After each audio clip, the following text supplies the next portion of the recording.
Shalom, friends. This is Akiva with Israel in 5, and I'm inviting you to take part in a very, very important campaign from Meir Panim to help millions of Israelis who are in need in general in their lives every single day, but especially as the upcoming Jewish high holiday season is approaching. And it's up to us to help these millions of Israelis celebrate these holidays with joy, celebration, and with dignity. There are all kinds of populations in great need. There are Holocaust survivors still trying to make ends meet after having gone through so much suffering and pain in their lives. There are IDF soldiers who are reliant on gift packages and food deliveries from Meir Panim, especially lone soldiers who come from other countries all around the world to serve in the IDF to protect the Jewish state, who don't have the family in Israel like other soldiers do. There are 100,000 Israelis who are still not living in their homes in the north of Israel because of the constant rocket attacks from Hezbollah. They need our help too. And of course, the families that are living under the poverty level are struggling every single day and are wondering, how are we going to give our families, our kids, a joyous holiday season? Please go to Israel5.org/donate or click on the link below to give a donation. Every single donation will be doubled as a result of a very generous grant by the Steinberg Gift Fund. And this is the time to give. This is the time to act to make sure that after a very, very hard year of war in Israel against Hamas and the Gaza Strip, Hezbollah from Lebanon, that Israelis are able to celebrate this high holiday season with joy and with dignity. Give what you can and know that every single dollar of your donation will go directly to helping all of these Israelis in need. Thank you so much and all the best. Why do Jews blow the shofar on Rosh Hashanah, the Jewish New Year?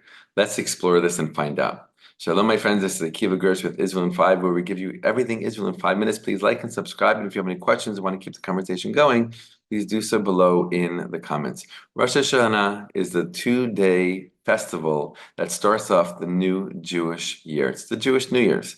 And it is symbolized mostly and most prominently by the blowing of the shofar, a ram's horn.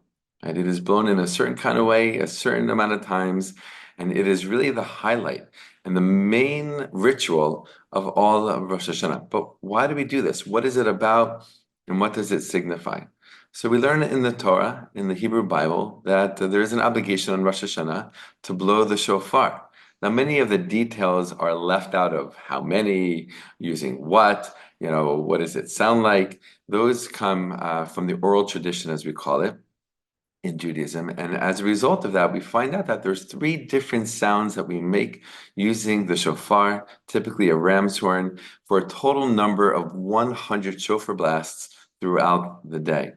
But what is the deeper meaning? What is the significance of the shofar? So there's actually a tradition, not an obligation, but a custom, the entire month leading up to Rosh Hashanah, the Hebrew month called Elul, to blow the shofar every morning. We do this in order to remind ourselves that we're coming close to the end of the year and we're coming upon a new year. It's kind of like a wake-up call, like an alarm clock, literally. In the Jewish legal books, it talks about it waking the Jewish people up from their possible slumber that they fell into at some point during the year. What are we needing to wake up from? Maybe we got used to life, we got set in routines, we forgot about all the good that we could do in the world and should do in the world, and we just kind of got, okay with being mediocre. Comes the shofar blast of Elul, and it really reminds us, it wakes us up. It really helps us to remember who we are and where we are in time in the Jewish calendar, even more so in Rosh Hashanah, when it is an obligation.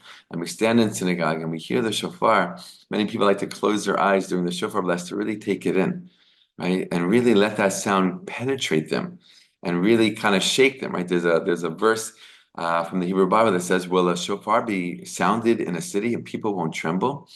And it's not a typical kind of trembling out of fear, but it's a trembling of like waking up, of who am I and what am I here to do and what can I do and what kind of year do I want to have and what kind of life do I want to live? It's really beautiful, spiritual kind of wake-up call. And again, this is the highlight of Rosh Hashanah. It's interesting that over the 2 days of Rosh Hashanah, we have a different Torah reading for each day.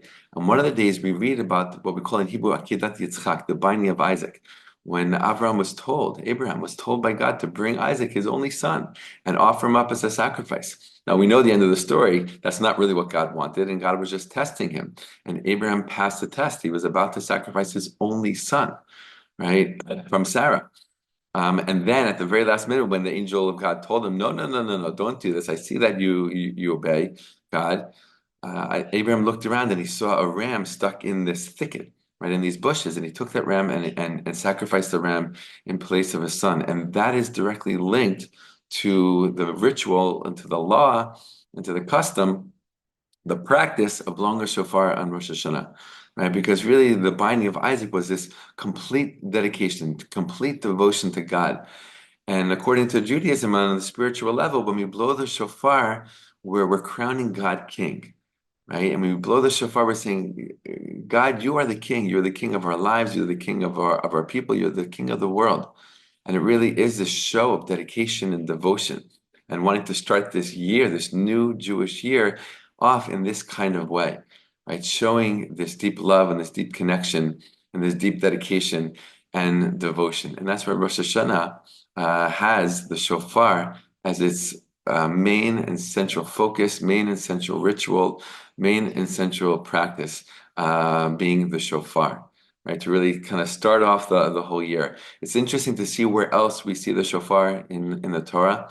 We see the sound of the shofar at Mount Sinai when the Torah was given, right?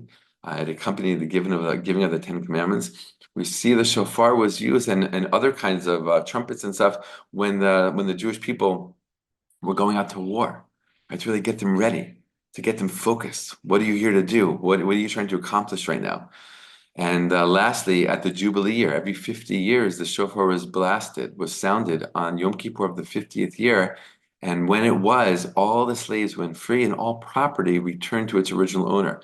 And it was a sound of freedom, as the Torah says, throughout the land. So the shofar has a real beautiful and deep spiritual significance. And that's where we're hoping and striving to connect to on Rosh Hashanah, right? For a year of peace, a year of freedom, a year of devotion and dedication, and really waking ourselves up to the potential that we have inside and with the hope of realizing that potential in the new year. All the best and be well.